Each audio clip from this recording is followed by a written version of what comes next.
सध्या महाविकास आघाडीमध्ये बिघाडीचं चित्र दिसतंय। शरद पवारांनी थेट दिल्लीत केलेला एकनाथ शिंदेंचा सन्मान हा ठाकरेंच्या शिवसेनेच्या जिव्हारी लागला आणि तशी नाराजी देखील खासदार संजय राऊतांनी बोलून दाखवली।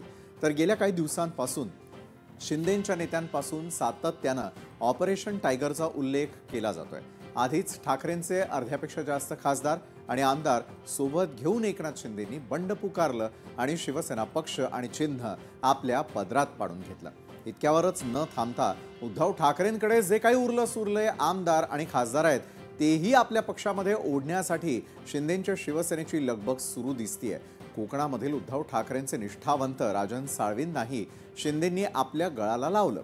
त्यानंतर आता उद्धव ठाकरेंचे उरलेले खासदारही आपल्या बाजूला करण्यासाठी ऑपरेशन टायगर अंतर्गत शिंदेंच्या शिवसेनेचे प्रयत्न सुरू असल्याचं कळतंय। 9 पैकी 6 खासदार एकनाथ शिंदेंसोबत जाणार असल्याची जोरदार चर्चा सध्या राजकीय वर्तुळात रंगताना दिसते। हे खासदारही शिंदेंसोबत गेल्यास उद्धव ठाकरेंसाठी हा आतापर्यंतचा सर्वात मोठा धक्का असेल। आता आधी उद्धव ठाकरेंच्या लोकसभेतील खासदारांच्या यादीवर एक नजर टाकूया। तर ही यादी नेमकं काय सांगतेय यावरती आपण अर्थातच नजर टाकणार आहोत आणि या यादीकडे आपण पाहण्यासाठी वळतोय या वॉलकडे। त्या ठिकाणी दिसतं उद्धव ठाकरेंचे लोकसभेतील एकूणच खासदार आहेत अरविंद सावंत, अनिल देसाई, संजय दीना पाटील, ओमराजे निंबाळकर, भाऊसाहेब वाकचौरे, संजय जाधव, राजाभाऊ वाजे, नागेश पाटील आणि संजय देशमुख।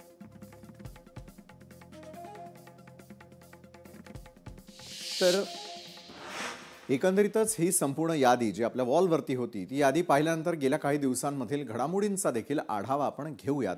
नुकतंच केंद्रीय मंत्री आणि शिंदेंच्या शिवसेनेचे नेते प्रतापराव जाधवांच्या घरी स्नेहभोजनाचं आयोजन करण्यात आलेलं होतं आणि त्यांच्याकडून महाराष्ट्रातील सर्व खासदारांसह ठाकरेंच्या खासदारांनाही निमंत्रण देण्यात आलं। मात्र ठाकरेंचे खासदार जाणार नसल्याची शक्यता वर्तवली जात असताना त्यांच्या स्नेहभोजनाला ठाकरेंचे काही खासदार दिसून आले। ते मात्र कोण कोण होते, या स्नेहभोजनाला कुणी कुणी हजेरी लावलेली होती यावरती देखील आपण आता एक नजर टाकणार आहोत। तर एकंदरीतच प्रतापराव जाधवांच्या घरी स्नेहभोजन आयोजित करण्यात आलेलं होतं। या स्नेहभोजनाला कोणते खासदार हजर होते तर यामध्ये समावेश होता खासदार भाऊसाहेब वाकचौरेंचा, संजय जाधवांचा, नागेश पाटील आष्टीकरांचा।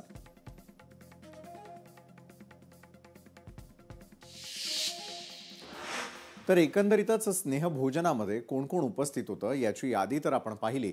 मात्र शिंदेंच्या शिवसेनेचे खासदार श्रीकांत शिंदेंनीही आपल्या निवासस्थानी स्नेहभोजन ठेवलं होतं आणि त्यामुळे ठाकरेंचे खासदार या स्नेहभोजनाला जाणार नाही असं बोललं जात होतं।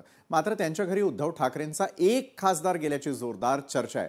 तर नेमकी कुणाच्या नावाची यामध्ये चर्चा आहे, कुणी या स्नेहभोजनाला हजेरी लावलेली होती, श्रीकांत शिंदेंची भेट कुणी घेतलेली होती त्यावरती आता आपण एक नजर टाकणार आहोत। आणि या संदर्भातली चर्चा सुरू होती ती म्हणजे श्रीकांत शिंदेंच्या घरी स्नेहभोजनाला संजय दीना पाटील गेल्याच्या जोरदार चर्चा रंगू लागलेल्या होत्या।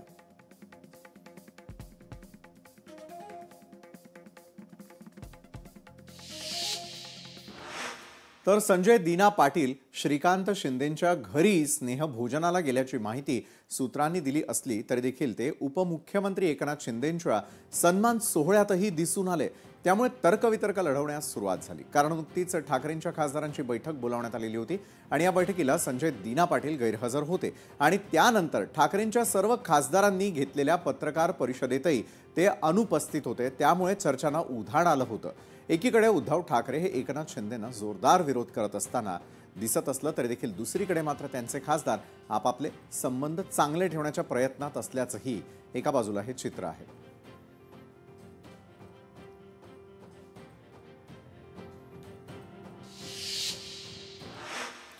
आणि या संदर्भातच अधिक चर्चेसाठी आज आपल्या सोबत जोडल्या गेलेल्या आहेत शिवसेनेच्या नेत्या शायना एनसी। उद्धव बाळासाहेब ठाकरेंच्या शिवसेनेच्या सोशल मीडिया राज्य समन्वयक अयोध्या पळू पाटील आणि राजकीय विश्लेषक हेमंत देसाई आपल्या सोबत जोडले गेलेले आहेत। अर्थातच या चर्चेची सुरुवात आपल्याला आज अयोध्या पळू पाटील यांच्यापासूनच करावी लागेल आणि अयोध्याजी आपल्या खासदारांना दिल्लीतल्या प्रतापराव जाधवांच्या श्रीकांतजी शिंदेंच्या स्नेहभोजनाला जाण्याची आवश्यकता नेमकी का भासली? कारण एका बाजूला आपण बघतोय की राज्यामध्ये ऑपरेशन टायगरची सध्या चर्चा सुरू आहे, त्या पार्श्वभूमीवरती या सर्व घडामोडी घडताना दिसतात। अयोध्याजी नमस्कार सगळ्यांना. नमस्कार. जय महाराष्ट्र. खरं तर तुम्ही आज नागेश पाटील आष्टीकर जे हिंगोली लोकसभेचे खासदार आहेत, त्यांचं जर तुम्ही बाईट ऐकली असेल, तर त्याच्यामध्ये त्यांनी सांगितलेलं आहे, की त्या मंत्र्यांनी त्यांच्या मंत्रालयाचं उद्घाटन केल्याच्या नंतर म्हणजे जे त्यांचं मंत्रिमंडळ आहे, त्याचं ऑफिसचं उद्घाटन केल्याच्या नंतर त्यांना निमंत्रित केलं होतं आणि ते त्यासाठी गेलेले होते आणि कसं असतं सरकारमध्ये काम करत असताना हं. ह्या भेटीगाठी होत असतात. ते लोकसभेचे खासदार असल्या कारणानं आणि सध्या आम्ही विरोधी पक्षामध्ये आहोत, तर आमच्या ज्या लोकसभा आहेत, त्या लोकसभा क्षेत्रातल्या लोकांचे प्रश्न हे मांडण्यासाठी आम्हाला प्रत्येक वेळेला सरकारच्या दरबारी ते हं. प्रश्न घेऊन जावे लागतात. तर मला असं वाटत नाही, की त्यात काही वावगं होतं म्हणून. बरं, मग सरकारी योजना असतील किंवा सरकारी कामं करून घेण्यासाठी स्नेहभोजनाचा घाट का? कार्यालयात जाऊ शकता, स्नेहभोजनाला कशासाठी अयोध्याजी? हे बघा, आता त्यांनी एक हे बघा, सदिच्छा भेट म्हणून कोणीही तिथे जाऊ शकतं. हं. त्यांनी त्यांच्या तिथे बोलवलेलं होतं. हां, तर ते टाळूही शकले असते, परंतु आपल्याला पुढे 5 वर्ष काढायचे आहेत आणि तुम्ही जर पूर्वीचं पाहिलात, आपल्या महाराष्ट्राचं जर राजकारण होतं, तर मग ते आदरणीय विलासरावजी देशमुख साहेब असतील किंवा गोपीनाथरावजी मुंडे साहेब असतील किंवा वंदनीय बाळासाहेबजी ठाकरे साहेब असतील, या सगळ्यांचे हे राजकारणाच्या पलीकडे रिलेशन होते आणि ते तसेच जपायचे.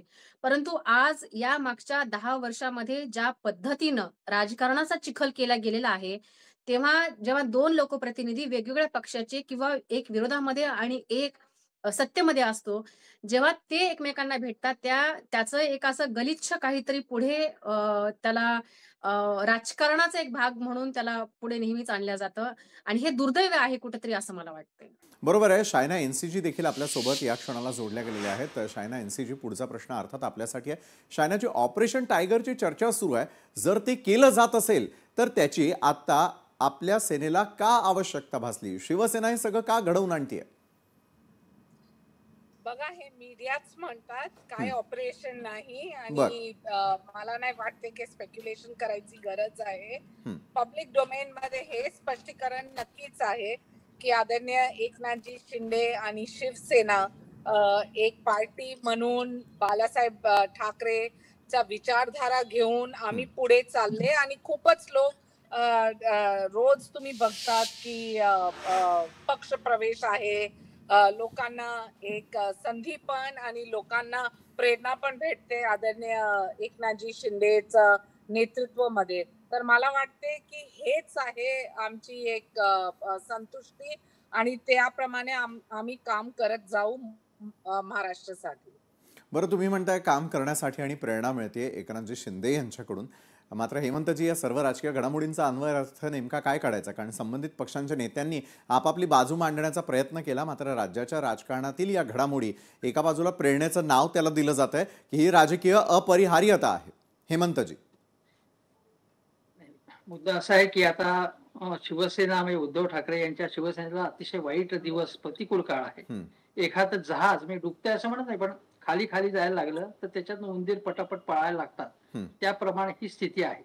लोकसभा निवडणुका झाल्यानंतर झाल्या तेव्हा उद्धव ठाकरे यांना 9 सीटा मिळालेल्या होत्या. हं. ते काही कमी यश नव्हतं. पण बरं. विधानसभेमध्ये फटका बसल्यानंतर त्यांनीच असं म्हटलं होतं की आता काही जण सोडून जाऊ शकतात. हां. आणि आता जे दिल्लीमध्ये जे डिनर डिप्लोमसी आहे त्याच्यामध्ये अशा वेळी, अशा अत्यंत क्रुशल वेळी, हं. जेव्हा अत्यंत संदिग्ध चित्र आहे, कोणी कुठेही जाऊ शकतं असं अशी परिस्थिती आहे, अशा हं. वेळी डिनर डिप्लोमसी केली जाते आणि त्याला बळी न पडणं, हां. हे उद्धव ठाकरे यांचे जे लोक होते या ना त्या निमित्ताने समजा गेले असतील तर ते अत्यंत आक्षेपार्ह गोष्ट आहे, अत्यंत चुकीची गोष्ट आहे त्यांच्या पक्षाच्या दृष्टिकोनात. हं. संजय दिना पाटील हे जर अगोदर राष्ट्रवादी काँग्रेसमध्ये होते, हं.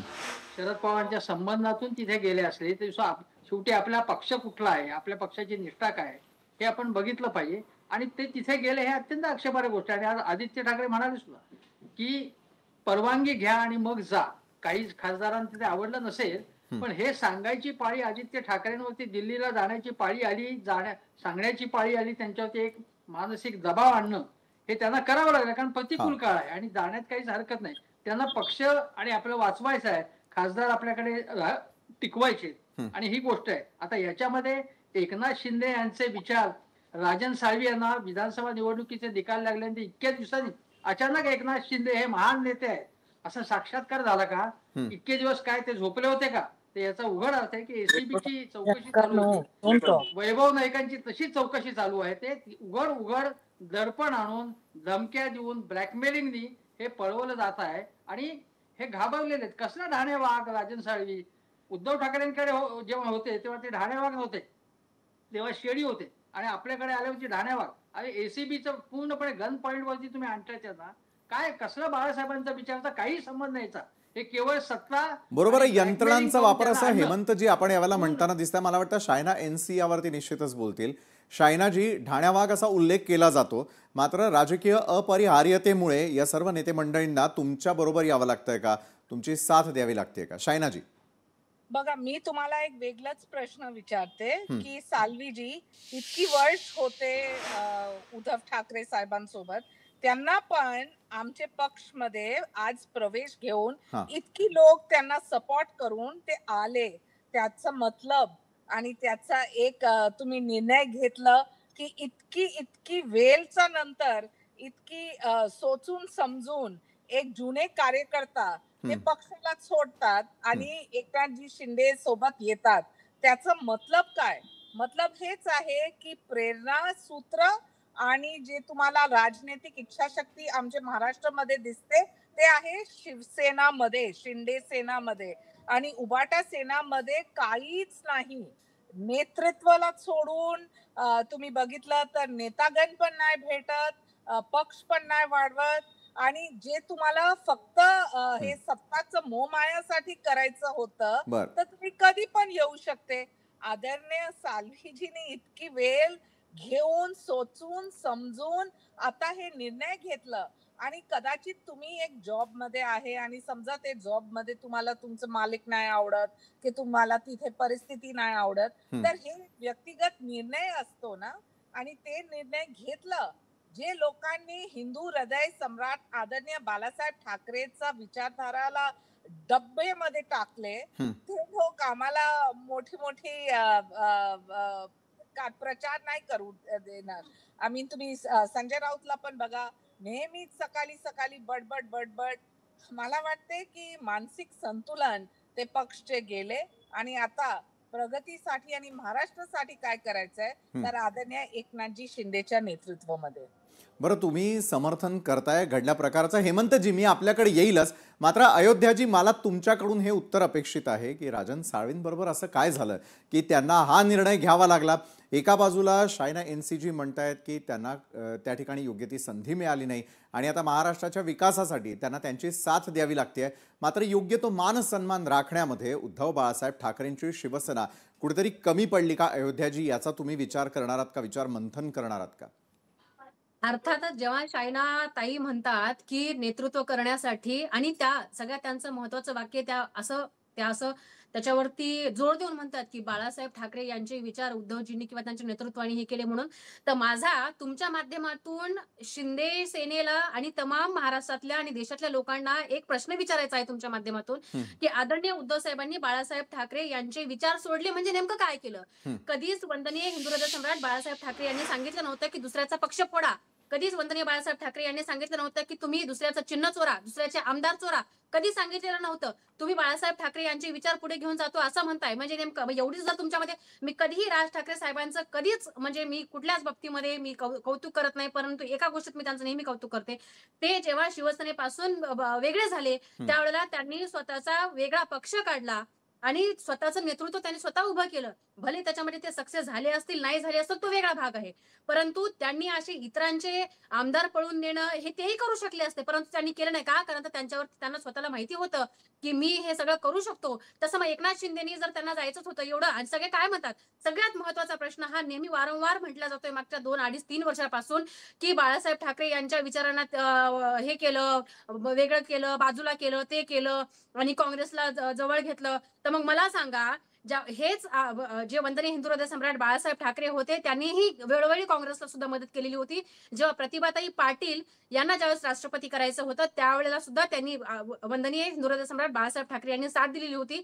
आणि जेव्हा मी त्या विचाराची आहे टिट फॉर टॅट, मी स्वतः वैयक्तिक जर शायनाताई माझ्याशी चुकीच्या वागल्यात तर मी शायनाताईला मी हे सांगून दिलं पाहिजे किंवा शाहीनाताई यांना सांगितलं पाहिजे की ताई तुम्ही माझ्यासोबत असं असं केलेलं आहात.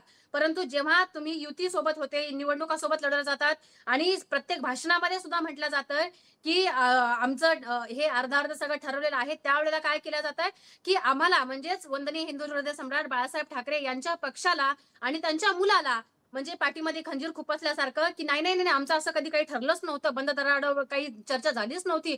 आम्हाला आमच्या पक्ष नेतृत्वावरती विश्वास आहे. आमचं पक्ष नेतृत्व कधी खोटं बोलत नाही हे आम्हाला माहिती होतं. आणि त्याच्यानंतर जेव्हा मग महाविकास आघाडीचा उदय झाला आणि त्या उदय झाल्याच्या नंतर मग त्यावेळेला एकनाथ, माझा सगळ्यात महत्वाचा प्रश्न आता आहे, त्यावेळेला एकनाथ शिंदे का नाही म्हटले की नाही नाही आम्हाला काँग्रेससोबत जायचं नाही. त्यावेळेला तर ते सत्तेमध्ये सामील झाले. 2.5 वर्ष त्यांनी नगर विकास मंत्री पद त्यांनी भोगलं. हो, मी भोगलंच म्हणे, मी भूषवलं म्हणणार नाही. त्यांनी भोगलं. आणि जेव्हा त्यांचा सचिन जोशी नावाच्या व्यक्तीला ज्यावेळेस ईडीची ज्यावेळेस नोटीस येते त्यावेळेला मग ते हे सगळ्या म्हणजे देवेंद्रजी फडणवीसना भेटणं, हुडी घालून किंवा काय एकमेकांचं जे काय होतं, मग तुम्ही 2.5 वर्षामध्ये एकदा तरी, जसं ज्या वेळेला 2014 ते 2019च्या दरम्यान ज्यावेळेस तुम्ही म्हणत होतात की नाही मी ह्यांच्या मांडीला मांडी लावून बसू शकत नाही, मग तुम्ही तेवढ्या ठामपणाने 2019 पासून ते 2022 पर्यंत तुम्हाला इतका वेळ का लागला? तुम्ही त्याच वेळेला समोर येऊन मीडिया, तुमच्याकडे सगळं होतं, मीडिया होता, सगळं काही होतं, तुम्ही त्यावेळेला येऊन का नाही म्हटलात की आम्ही ह्यांच्या काँग्रेसच्या बाजू लावून बसू शकत नाही आणि तुम्ही सरकार पाडा किंवा तुम्ही सरकार स्थापन करू नका. तुम्ही एवढी का हिंमत दाखवली नाही? तुम्ही हिंमत ह्याची दाखवली कशाची? पक्ष फोड देण्याची. ती पण तुमची काही एकट्याची नव्हती, तुमच्या प्रत्येकाच्या पाठीमागं बरं, पक्ष फोडीवरती तुमचा संपूर्णपणे आक्षेप आहे म्हणून अयोध्याजी. तुम्ही गेला. आणि सगळ्यात महत्वाचं ते काय म्हणतात माहितीये का, शेळी वाघ ह्याचा त्यांनी उल्लेख केला. मी तर हे त्यांनी जे नाव दिलेलं आहे ना की ऑपरेशन टायगर, मी याला ऑपरेशन टायगर अजिबात म्हणत नाही. मी तर म्हणेल हे सगळे घाबरट मांजर आहेत. आणि माझी विनंती आहे तुमच्या माध्यमातून की याला ऑपरेशन टायगर नव्हे तर ऑपरेशन मांजर नाव द्यावं. बरं, टायगर कोण निश्चितच आहे? आदरणीय टॅगलाईन संजय राऊत, प्रत्येक जणच त्याला देणार. हेमंतजी आदरणीय संजय देसाई, राऊत साहेबांसारखे मात्र राज्यातल्या या राजकीय परिस्थितीला खरोखर कोण जबाबदार आहे असं तुम्हाला वाटतं? दोन पक्ष एकमेकांच्या समोर उभे येऊन ठाकतात. ठाकरे विरुद्ध ठाकरे एका बाजूला पाहायला मिळतं, राष्ट्रवादी विरुद्ध राष्ट्रवादी आपल्याला पाहायला मिळते. हेमंतजी, अनेक वेळेला शिवसेनेनं टीका करत असताना हम दो हमारे दोच राहतील असं म्हटलेलं होतं आणि तीच वेळ आता ओढवून आलेली आहे का? अतिशय अडचणीचा काळ आहे उद्धव ठाकरेंच्या पुढे. पण एक लक्षात घेतलं पाहिजे आपण की शरद पवारांच्या समोर सुद्धा असाच प्रसंग आला की 57-58 त्यांचे आमदार होते. शरद पवारांनी परत फाईट केलं आणि ते म्हणाले की ते 5 उरले, ते 5चे परत 50च्या वरती गेले. तेव्हा अशा प्रकारचा काळ कोणावरही येतो. भारतीय जनता पक्षाचे 2 खासदार होते, ते केवढे झाले आपल्याला माहिती. त्या काळात एक लक्षात घेतलं पाहिजे आपण की नेहमीची आपण तेच मुद्दे आपण मी त्याच्या पलीकडचा सांगण्याचा प्रयत्न करतो. नक्की. की त्या काळामध्ये 2चे इतके कसे झाले, कारण भारतीय जनता पक्षामध्ये वैचारिक निष्ठा असलेले असंख्य कार्यकर्ते आणि नेते आहेत. त्यांची चांगली गोष्टी सांगतोय तुम्हाला की ते लगेच पळापळ झाली नाही. काही काँग्रेसमध्ये सगळे धडाधड ओघ सुरू झाला नाही. तेव्हा त्याला दुसरंही कारण असं होतं की त्यावेळी काँग्रेस किंवा भारतीय जनता पक्ष यांचे संबंध कसेही असतील, विरोधाचे होते, वैचारिक विरोधाचे होते, पण तरी देखील प्रतिपक्षाची काही कामच करायची नाही, त्यांना बोलूच द्यायचं नाही, त्यांच्या मागे तपास यंत्रणा लावायच्या, असं त्यावेळात होत नव्हतं. त्याच्या अगोदरचं यशवंतराव चव्हाणांचं जे बेरजेचं राजकारण म्हणतात ते काय होतं, शेतकरी कामगार पक्ष असेल, समाजवादी लोक असतील, त्यांना त्यांनी काँग्रेसमध्ये आणलं, पण ते त्यांना काही आमिष दाखवून खोके देऊन त्यांना आणलं नाही. तर त्यांचं असं म्हणणं होतं की आता काँग्रेस हा मोठा पक्ष आहे, तर तुम्हाला या मोठ्या पक्षामध्ये तुमच्याच विचारांचा पक्ष आहे, तर तुम्ही जर आलात तर काँग्रेस अधिक डावीकडे झुकेल. म्हणून केशवराव जेधांचे अनेक जण आले काँग्रेसमध्ये. ते बेरजेचं राजकारण ज्याला म्हणतो आपण ते असं होतं. आज जी बेरीज केली जाते आहे ती मी जे म्हणतो की धाक धपटशा दाखवून किंवा तुम्हाला फंडच द्यायचा नाही, कुठला एक छदामही तुम्हाला द्यायचा नाही, त्यामुळे अशा प्रकारच्या गोष्टी होत आहेत. दुसरी गोष्ट की राजन साळवी यांनी आजच्या भाषणात सांगितलं की विनायक राऊतांनी मला मदत केली नाहीच, पण विनायक राऊतांनी ते म्हणाले की उदय सामंत यांना मदत केली आणि किरण सामंतांना मदत केली, असं ते त्यांनी सांगून टाकलं. म्हणजे त्यांचं असं म्हणणं, म्हणजे आता मला सांगा तुम्ही, विनायक राऊतांवरती हा तो आरोप त्याला काही आधार आहे की नाही मला माहित नाही, पण विनायक राऊतांबद्दल एक संभ्रम निर्माण करण्याचा प्रयत्न म्हणून सुद्धा हा भाग असेल. पण जर त्यांची मदत, जे विनायक राऊत हे उद्धव ठाकरेंचे शिलेदार आणि मग ते बाळासाहेब विचार मातीत घालतात असं जर तुमचं म्हणणं होतं, तर उदय सामंत आणि किरण सामंत यांनी त्यांची मदत का घेतली असा प्रश्न आहे ना. बरोबर. दुसरी गोष्ट अशी की आता बघा हे का होते, तुम्ही जो प्रश्न विचारतो असा आहे की एकनाथ शिंदेना समजा असं झाला की मुख्यमंत्रीपद उद्धव ठाकरेंच्या ऐवजी ते झाले असते, तर त्यावेळी अजितदादा, जयंत पाटील, सगळ्या अशोक चव्हाणांचा विरोध होता. त्यांचं म्हणणं होतं की उद्धव ठाकरे असेल तर त्यांच्या हाताखाली काम करू, पण यांच्या हाताखाली काम करणार नाही, असं ऑन रेकॉर्ड सगळ्यांनी सांगितलंय. पण जर एकनाथ शिंदेची नावाला मान्यता मिळाली असती तर काँग्रेस आणि राष्ट्रवादीच्या मांडीला मांडी लावून बाळासाहेबांच्या विचारांचा द्रोह करणारे, मुसलमानांचं लांगुलचरण करणारे असे जे आरोप करतात त्यांच्याबरोबर ते बसून ते मुख्यमंत्री पद भोगलं असतं कधी त्यांनी, ते भोगलं असतं त्यांनी 100%, कारण त्यांनी साधं मंत्रिपद तर भोगलं होतं. आणि आजच्या काळामध्ये मेट्रोची आणि समृद्धी महामार्ग, कोस्टर याची इतकी प्रचंड कामं आहेत, इतके प्रचंड पैसा त्याच्यामध्ये आहे, कॉन्ट्रॅक्ट तुम्हाला देता येतं, आउटसोर्स सगळं केलं जातं, त्याची भूक जी आहे, पैसे प्रचंड आहेत त्याच्यामध्ये सत्तेमध्ये. पूर्वी एवढे सत्तेमध्ये पैसे नव्हते, एवढी इन्व्हेस्टमेंट, एवढे प्रोजेक्ट आता होत आहेत. त्यामुळे एकनाथ शिंदेच्या बाजूला जे लोक येतात ते या सगळ्या मोहापायी येतात, त्यांच्याकडे प्रचंड पैसा आहे म्हणून. बरं, कुठल्या प्रकारचा मोह दिला जात असेल शायनाजी? अहो, सगळं संख्याबळ शिवसेनेचे आहे, ते नेते आपल्याकडे असताना राजन साळवी आणि त्यांच्या सहकाऱ्यांची भरती तुम्हाला का करून घ्यावीशी वाटली? का तुम्ही सातत्यानं इन्कमिंग जोरात ठेवतात शायनाजी? बघा, मला दोन गोष्ट सांगायचे. पहिले मॅमला सांगायचंय, नेहमीच हे म्हणायचं की बघा तुम्ही पार्टी तोडले. अरे पार्टी कोण तोडले? जेव्हा तुम्ही म्हणजे उबाटा सेनानी काँग्रेसच्या विचारधाराला स्वीकार केलं, तिथेच आदरणीय हिंदू हृदय सम्राट बाळासाहेब ठाकरे यांचं स्वप्न जे होतं की काँग्रेस सोबत कधी पण नाही जायचं, तिथेच तुम्ही केलं त्यांना अन्याय. आणि जेव्हा आदरणीय एकनाथ शिंदेजी आणि इतकी पक्षांचे आमदार आले, त्याचा मतलब हे की ते आमदारांना पण पाहिजे होते राजनैतिक इच्छाशक्ती, विचारधारा, काम करायचं आहे. आणि सफकेशन म्हणजे जे परिस्थिती होते आणि जे वस्तुस्थिती होते, जेव्हा तुम्ही सत्ताच्या मोहमायासाठी काँग्रेस सोबत जाणार, तर ह्याच्यापेक्षा वाईट काय असू शकतो? बरं, पण शायनाजी तुम्ही म्हणताय की काँग्रेस सोबत जाणार नाही असं स्वतः हिंदू हृदय सम्राट त्यावेळेला म्हणालेले होते, त्याची पायमल्ली करत उद्धवजी त्यांच्या सोबत गेले. मात्र आपणही म्हणाला होतात की अजितदादांबरोबर सत्ता उपभोगणार नाही, मात्र आता सत्तेमध्ये तुम्ही त्यांच्याच मांडीला मांडी लावून बसता. अहो, एकनाथ शिंदे काँग्रेस बरोबर बसले होते ना मंत्री म्हणून, त्याच्या बळावर त्यांचं आर्थिक साम्राज्य उभं राहिलं ना. त्याचं काय? मग ते कसे, त्यांनी राजीनामा द्यायला पाहिजे होता ताबडतोब, सहन करणार नाही. राजकारण मध्ये दोन गोष्ट आहे, एक आहे विचारधारा आणि ते विचारधारा हिंदुत्वाचा आहे म्हणजे आहेच महायुतीमध्ये. दुसरं, जेव्हा तुम्हाला वाटते की कॉमन मिनिमम अजेंडा आहे आणि हे अजेंडा काय की आम्ही आमच्या महाराष्ट्रासाठी काम करू.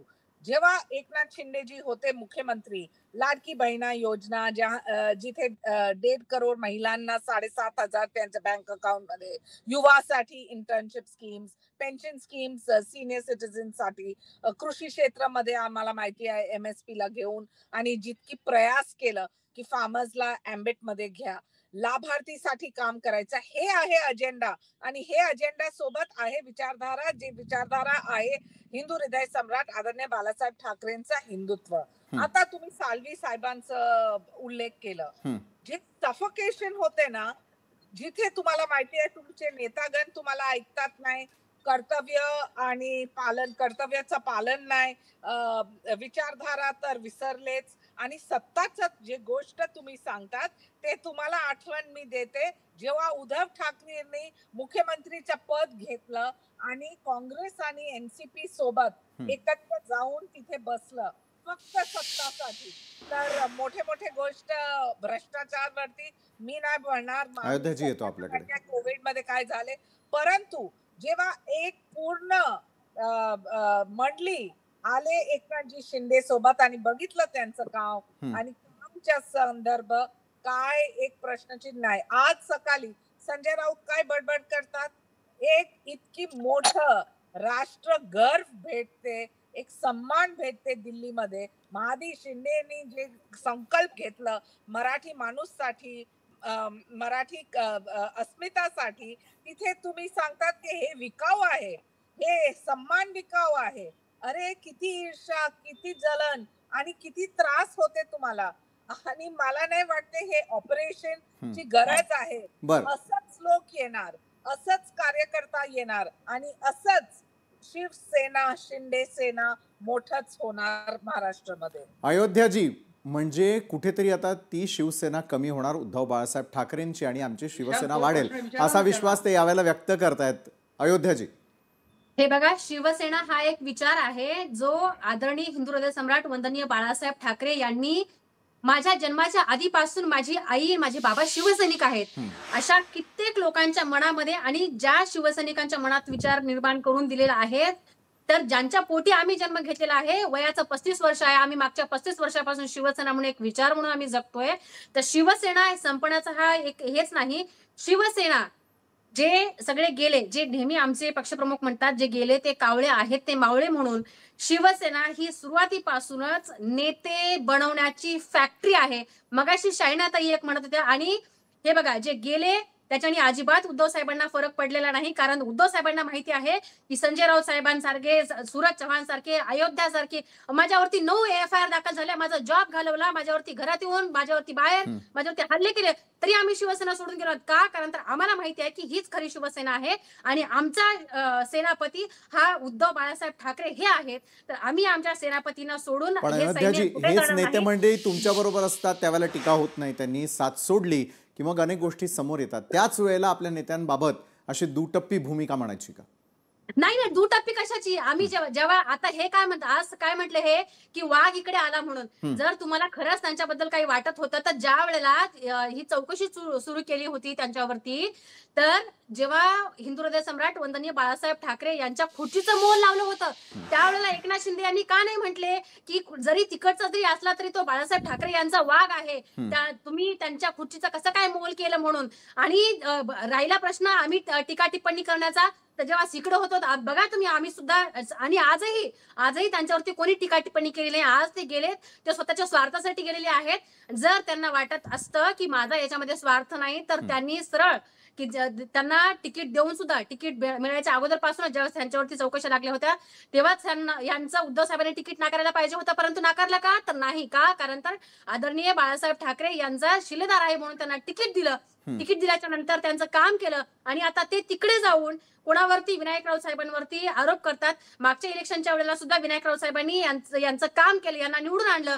त्यावेळेला म्हटले नाहीत की मी विनायक राऊतांमुळे मी निवडून आलो म्हणून. आज जेव्हा ते पडले तेव्हा ते विनायक राऊत साहेबांचं नाव घेतात.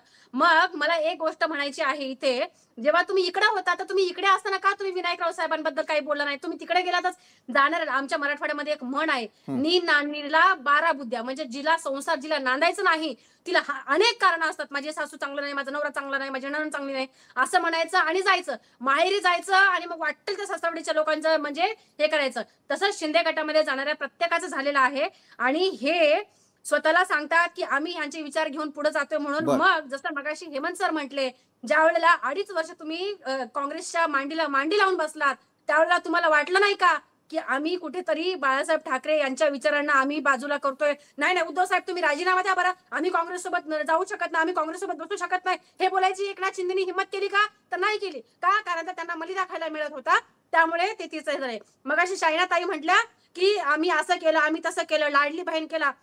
जर तुम्ही लाडली बहीण केला तर तुम्हाला लोकसभेचा जेव्हा तुम्हाला जनतेने दणका दिला त्यावेळेला तुम्ही सरसकट बहिणींच्या अकाउंटला पैसे टाकून दिलात. कालची मी बातमी ऐकली तर तुम्ही अकोला एकता शहरामध्ये 6-7 हजार महिलांचे तुम्ही हे बाद केलात. काय?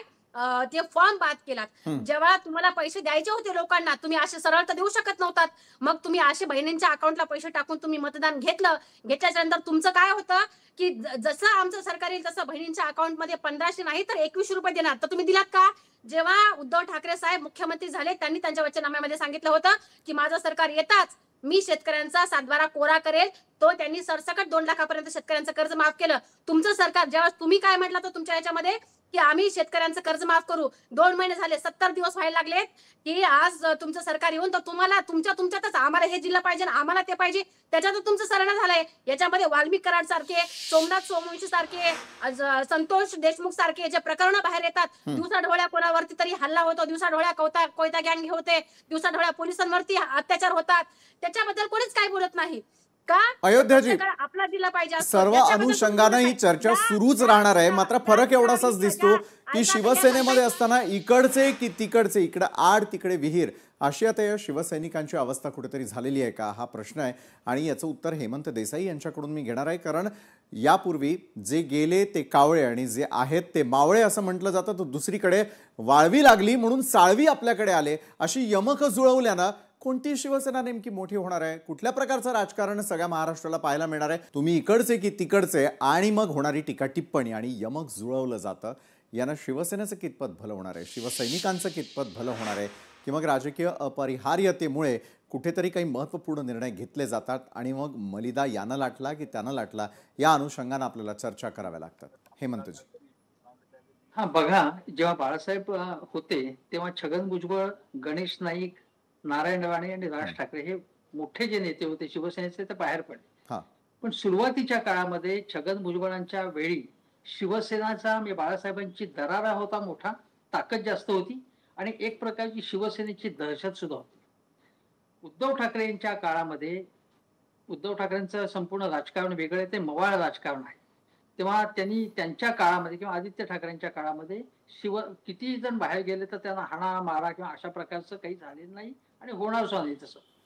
दुसरी गोष्ट अशी की राजकारणामध्ये कॉम्पिटिशन एवढी वाढलेली आहे आता की आज आता शिंदेच्या वाढदिवसाच्या वेळी ते त्याच्या अगोदर जे नवी दिल्लीत जाऊन आले, माझ्या माहितीप्रमाणे त्यांना सांगण्यात आले काही मेसेजेस त्यामध्ये की त्यांना एक प्रकारचं टार्गेट सुद्धा देण्यात आलेलं आहे की अशा प्रकारच्या जर काही गोष्टी झाल्या तर त्यांचं एक तर दिल्लीमध्ये वजन वाढेल आणि शिवाय नितीश कुमार आणि चंद्राबाबू नायडू यांच्यावरतीच याच्यावरती खांबांवरती संपूर्ण उभा आहे तो इमला, तर ते दोघांवरतीच अवलंबून राहायचं नाही. त्यांना अल्टरनेटिव्ह काही परिस्थिती निर्माण झाली अशी तर त्यांना अल्टरनेटिव्ह पाहिजे. उदाहरणार्थ मणिपूरमध्ये नितीश कुमार यांनी वेगळीच भूमिका घेतली ना एकदम, आणि मग मणिपूरमध्ये मुख्यमंत्री बदलायला लागलं. म्हणजे नितीश कुमारांचा किंवा चंद्रबाबूंचं काही सांगता येत नाही. म्हणून जर ठाकरेंचे जर काही आले शिंदेच्याकडे तर शिंदेची एक प्रकारची ताकदही वाढेल आणि केंद्रामध्ये त्यांना तो संदेशही देण्यात आलेला आहे. एकीकडे इथे तुम्ही जर बघितलं तर महाराष्ट्रामध्ये शिंदे सेनेला वेगवेगळ्या प्रकारे दाबण्यात येत आहे. म्हणजे त्यांच्या मंत्र्यांवरती वेगवेगळ्या प्रकारचा दबाव आहे किंवा अगदी साधा खाजगी सचिव नेमताना किंवा तुमचे अनेक जण जे खाजगी सचिव म्हणून काम करणार आहेत त्यांच्यावरती अनेक तक्रारी आहेत, भ्रष्टाचारी आहेत किंवा अनेक निर्णय बदलले जात आहेत, शिंदे सेनेचे स्थगित केले जात आहेत. एकीकडे अशा प्रकारचं प्रेशर त्यांच्यावरती आणलं जातं आणि दुसरीकडे त्यांना सांगण्यात आलंय की तुम्ही थोडा जेवढं ताकद कमी करता येईल उद्धव ठाकरेंची, कारण स्थानिक स्वराज्य संस्थांच्या निवडणूक आहेत म्हणून. आणि त्यामुळे हे प्रचंड दडपण एकनाथ शिंदेवरती आहे. त्याचा बाळासाहेबांचा विचार वगैरे त्याच्याशी काही संबंध नाही. दुसरी गोष्ट अशी आहे की आता उद्धव ठाकरेंना सुद्धा आपला जे काही लोक आहेत ते त्यांच्याकडे कायम ठेवण्यासाठी म्हणून त्यांना देण्यासारखं काहीच नाही. उद्धव ठाकरे स्पष्ट सांगतात की मी तुम्हाला काही देऊ शकत नाही. आता केवळ आजच्या काळामध्ये अतिशय स्पर्धात्मक किंवा कमर्शियल वातावरणात सगळेच जण प्रत्येकाचे अँबिशन्स आहेत, प्रत्येकाला ताबडतोब काही ना काही पाहिजे. अशा याच्यामध्ये हे सगळं थोपून ठेवणं हे फार चॅलेंजिंग आहे आणि त्यामुळे वैचारिक निष्ठेच्या बळावरती जर हे करायचं असेल तर वैचारिक निष्ठा ज्यांच्या पक्क्या आहेत असे नवे कार्यकर्ते सुद्धा आले पाहिजेत. म्हणजे आता भाकरी फिरवण्याची वगैरे वेळ नाही, कारण कोणीच नाही आता. तर नवीन लोकांची तुम्हाला जमवाजमव करायला लागेल, कारण हे जे राजकारण आहे, कारण हे गद्दारी होणार याच्या पुढे. आता जे गद्दार म्हणत होते शिंदे सेनेतल्या लोकांना त्यापैकीच काही जण राजन साळवी वगैरे काही गद्दार म्हणत तिकडे जाते तिकडे. त्यामुळे आता उद्धव ठाकरेंना सुद्धा अतिशय सजग सतर्क राहायला लागेल आणि कार्यशैली सुद्धा बदलायला लागेल, कारण काळ मोठा कठीण आहे. बरोबर आहे, काळ मोठा कठीण आहे, मात्र त्याला सामोरं जाण्यासाठी प्रत्येक राजकीय पक्ष तसाच प्रयत्न करताना दिसतो. शायना एनसीजी, हे इनकमिंग कधीपर्यंत? इनकमिंग काय? कधीपर्यंत? इनकमिंग जितकी लोकप्रियता आहे इतकीच इनकमिंग जास्त होणार. आणि मला वाटतं की खूपच लोकांना हेच एक संधी पाहिजे की विचारधारा आणि राजनैतिक इच्छाशक्ती घेऊन पुढे महाराष्ट्रासाठी काम करायचं. आणि त्याच्यापेक्षा बघितलं ट्रायल टेस्टेड एकनाथजी शिंदे त्यांचे एक मास लीडर अपील पण आहे. हे आभार यात्रामध्ये पण तुम्ही बघितलं की ऑन बर. ग्राउंड किती संवाद आणि किती पब्लिक आणि किती जनता आहे आणि हे पूर्ण ऑर्गॅनिक आहे. तर मला वाटते इनकमिंग नक्कीच राहणार आणि इतकी इनकमिंग की कदाचित कोणाला त्रास होणार. ते कोण आहे बरं, त्रास सगळ्यांना कोणाला माहिती होतो? आहे. तुमचा इशारा मला लक्षात आला. अयोध्येचे आउटगोईंग कसं थांबवणार? आत्ताच हेमंत सरांनी सांगितलं की ज्यांची विचारधारा पक्की आहे, जे तिकडे जात आहेत, शायनाताई म्हणतायत की मास लीडर आहे वगैरे म्हणून. ताई तसं काही नाही. जिकडे मलिदा, ताई आता मला तोंड उघडायला लावू नका, जिकडे मलिदा तिकडे आपण, असे म्हणणारे खूप लोक आहेत. ताई मला तुमच्यावरती बोलायचं नाहीये, तुम्ही समजून गेला असाल. परंतु असे काही लोक असतात की ज्यांच्याकडे सत्ता किंवा काहीतरी आहे. जसं हेमंत सरांनी म्हटलं की जसं उद्धव साहेब म्हटलेत की माझ्याकडे आता द्यायला काहीच नाहीये, हा. आणि खरं आहे. त्यांच्याकडे, उद्धव साहेबांकडे देण्यासारखं काय आहे तर विचारधारा आहे.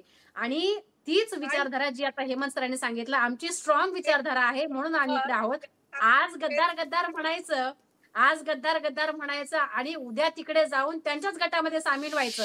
हे सेल्फ रेस्पेक्ट, काही स्वाभिमान नावाची गोष्ट आहे की नाही आहे.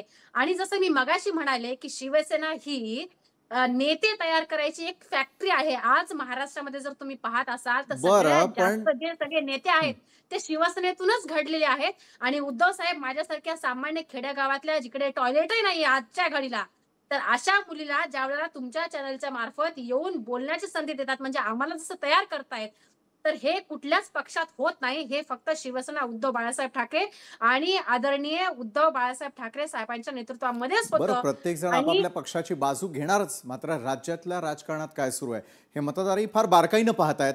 आणि येत्या काळामध्ये आतापर्यंत केलेली टीका आणि त्यानंतर एकमेकांसोबत थाटलेले संस्कार, हे सगळं जे आहे ते महाराष्ट्र या क्षणाला पाहतोय. करा, हा, शायनाजी बोला.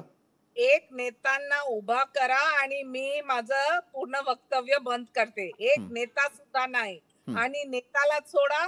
जे दिवशी तुम्ही काँग्रेस आणि महाविनाश आघाडी सोबत गेले तिथेच तुमच्या विचारधारा मरले. आणि बरोबर आहे, लढाई विचारधारेची ताई, असल्याचं तुम्ही सगळेजण म्हणताय. हा, राष्ट्रवादीसोबत नाही नाही नाही नाही म्हटला होता. राष्ट्रवादीला नाही नाही नाही नाही म्हटला होता. आणि राष्ट्रवादीला कडेवरती एकनाथ घेऊन, शिंदेनी खांद्यावरती सगळं घेऊन, डोक्यावरती संपत्ती खेळायला कुठे गोळा लावलं. केली? असं नसतंय ताई, नसतंय असं. असं बरोबर आहे. नसतंय. हे इनकमिंग आउटगोईंग हा तुमच्या पक्षाचा खरं तर प्रश्न. या संदर्भातल्या चर्चेसाठी वेळ आपल्याकडे अपुरा असल्यामुळे आपल्याला या चर्चासत्रामध्ये इथेच थांबावं लागतं. धन्यवाद हेमंत सर, अयोध्याजी आणि शायना एनसीजी, तुम्ही आमच्याबरोबर या चर्चासत्रात सामील झालात त्यासाठी. लोकशाही मराठी ऐका, पहा, जागरूक रहा.